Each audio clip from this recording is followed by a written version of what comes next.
Sveiki visi, kaip laikotės? Šiandien parodysiu jums geriausią metodą, kurį žinom, kaip iššakninti beveik bet kokios augalo šakelę, kurią turite namuose ar sode. Ir kai sakau bet kokios, tai tikrai bet kokios. Tai metodas, apie kurį beveik niekas nekalba, bet jis visiškai logiškas. Ir geriausia tai, kad jums nereikės jokio specialaus iššakninimo preparato, jokių lęšių, vandens ar keistų mišinių. Ką mes darysime, tai sukursime tobulas sąlygas, kad šakelės pačios išleistų šaknis. Jei vėliau norėsite naudoti iššaknijimo priemonę, puiku, tai padės pagreitinti procesą. Tačiau šis metodas veikia vien tik su vandeniu ir tinka rozmarinui, levandoms, jazminui, mėtai, šalavijui, potui, rožiams, figmedžiui, pomidorui, citrinmedžiui, apelsinmedžiui, sąrašas beveik begalinis. Šiandien naudosime didelį, maždaug 5 ar 6 litrų vandens butelį tokį, kokius įprastai perkame prekybos centre. Kai kuriuose vietose jis vadinamas garafa, kitur tiesiog didelis butelis arba vandens butelis. Svarbiausia, kad jis būtų permatomas ir lengvai pjaustomas. Daugelis žmonių manęs prašė paprastesnio metodo nei tas dauginimo būdas, kurį rodžiau kitame vaizdo įraše. Todėl šiandien jums parodysiu šią mažesnę ir patogesnę versiją, puikiai tinkančią naudoti namuose su medžiagomis, kurias visi turime po ranka. Pirmiausia, turime sukurti nedidelį vandens rezervuarą butelio apačioje, maždaug 6 cm aukščio. Svarbu nedaryti skylių butelio dugne, nes tai bus mūsų vandens atsarga. Virš šio rezervuaro paliksime dar 6-8 cm vietos substratui. Šone, būtent 6 cm aukštyje, padarysime mažą skylutę. Ši skylutė bus reikalinga, kad išbėgtų vandens perteklius ir kad cirkuliuotų oras. Nenorime, kad vanduo pakiltų iki viršaus, nes tai galėtų supūdyti ūglius. Dabar nupjauname viršutinę butelio dalį, bet visiškai jos neatskiriame. Norime, kad liktų kaip dangtelis, pritvirtintas iš vienos pusės, tarsi vyrai, kad būtų lengva atidaryti ir uždaryti. Jei prieš pjaudami pažymėsite liniją žymekliu, pjūvis bus tvarkingesnis. Spraigtinio dangtelio nenaudosime. Norime, kad vidus gerai kvėpuotų. Substratui galite naudoti upės smėlį, kuris labiausiai rekomenduojamas, nes puikiai drenuoja ir neturi druskų. Jei turite tik paplūdimio smėlio, taip pat galite jį naudoti, bet kelis kartus gerai išplaukite, kad pašalintumėte druską. Taip pat galite naudoti perlito, vermikulito arba mišinį skirtą auginių iššaknijimui. Bet kuris iš šių variantų puikiai tinka.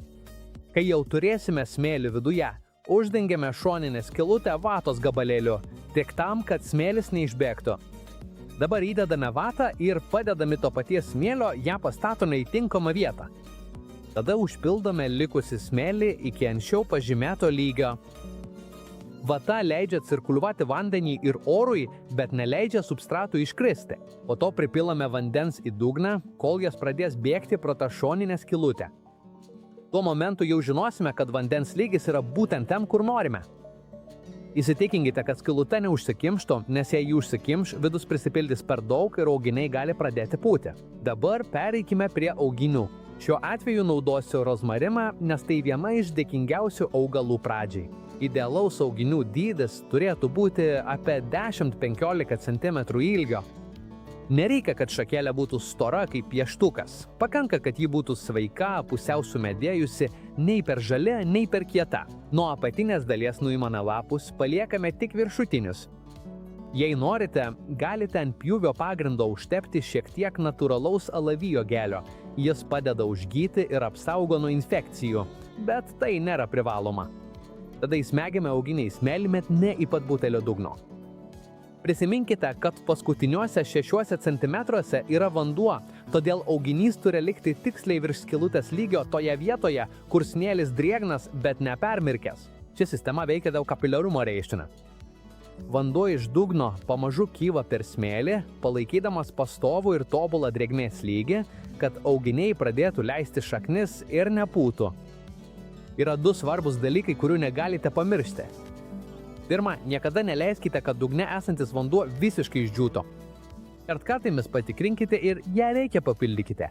Antra, nenaudokite organinių šaknų stimuliatorių, tokių kaip lęšių ar ryžių vanduo ar panašus, nes be drenažo labai greitai atsiras grybenių. Jei norite, galite naudoti skystą šaknų stimuliatorių, bet niekada neorganinį, kad išvengtumėte būsimų problemų. Taip pat butelį reikia pastatyti šviesoje vietoje, bet be tiesioginių saulės spindulių dienos viduryje. Ryte arba vakare gali šiek tiek pašviesti saulė, bet vidurdienį geriau jos vengti, nes vidus labai įkaista ir galite tiesioginę prasme išvirti ūglius. Jei gyvenate labai karštoje vietovėje, geriausia palikti dangtelę atidarytą kaip įprastą vazoną. Jei klimatas yra vidutinis arba vėsus, galite laikyti uždarytą, kad geriau išlaikytumėte drėgmę.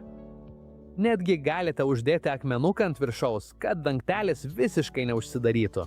Šios sistemos paslaptis slypi tinkamas temperatūros ir drėgmės palaikyme.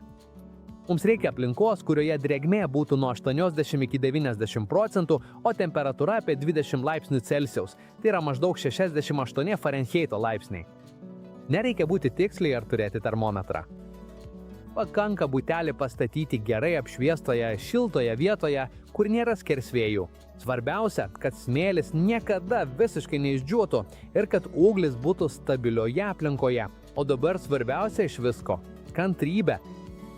Nekelkite ūglių kas kelias dienas, norėdami pažiūrėti, ar jie jau išleido šaknis. Jei taip darysite, sulaužysite naujos šaknis ir ūglis nusilps. Palikite juos ramybėje bent mėnesių, o jei šalta net 2 ar 3. Kol matote, kad viršutiniai lapai vis dar žali, viskas gerai. Kai galiausiai išleis šaknis, galėsite jos ramiai persodinti į žemę. Beje, prieš baigiant noriu Jums rekomenduoti vieną dalyką, kurį visada naudojame kanale ir kuris duoda puikių rezultatų – natūralų priešgrybelinį preparatą, kurį labai lengva pasigaminti ir kuris puikiai tinka apsaugoti ūglius nuo grybelių. Jums reikės tik litro vandens ir žiupsnelio maltos cinamono. Procesas labai paprastas. Įpilame cinamoną į litrą vandens ir gerai išmaišome, kol visiškai ištirps ir neliks gumulėlių. Tada perkošiame mišinį per švarų audinį arba smulkų filtrą, kad pašalintume visus miltelių likučius, kurie galėtų užkimšti purkštuvo. Ir viskas, mūsų natūralus priešgrybelinis preparatas jau paruoštas. Purškime tiesiai ant ūglių kas 3-5 dienas, kad apsaugotume juos nuo grybelių ir bakterijų. Šis nedidelis žingsnis labai padeda išlaikyti ūglius sveikus, apsaugo nuo pelėsio atsiradimo ir žymiai pagerina įsišaknyjimo procentą. Ir viskas jau turime.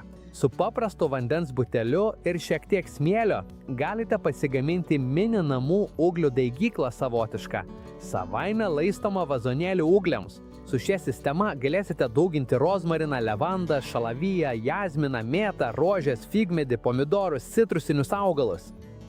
Iš esmės, ką tik norėsite. Tai paprastas, nebrangus ir labai veiksmingas metodas. Be to, kadangi jis mažas, galite lengvai jį perkelti ir be vargo kontroliuoti drėgmę. Jei Jums patiko šis vaizdo įrašas, paspauskite patinka, prenumeruokite kanalą ir komentaruose parašykite, kurį augalą pirmiausiai išbandysite. Labai ypatingi linkėjimai visai Lotynų Amerikai, kuri mus labai seka ir žinoma visiems ispanams bei visam pasauliui. Susitiksime kitame vaizdo įraše ir linkiu Jums puikių auginių.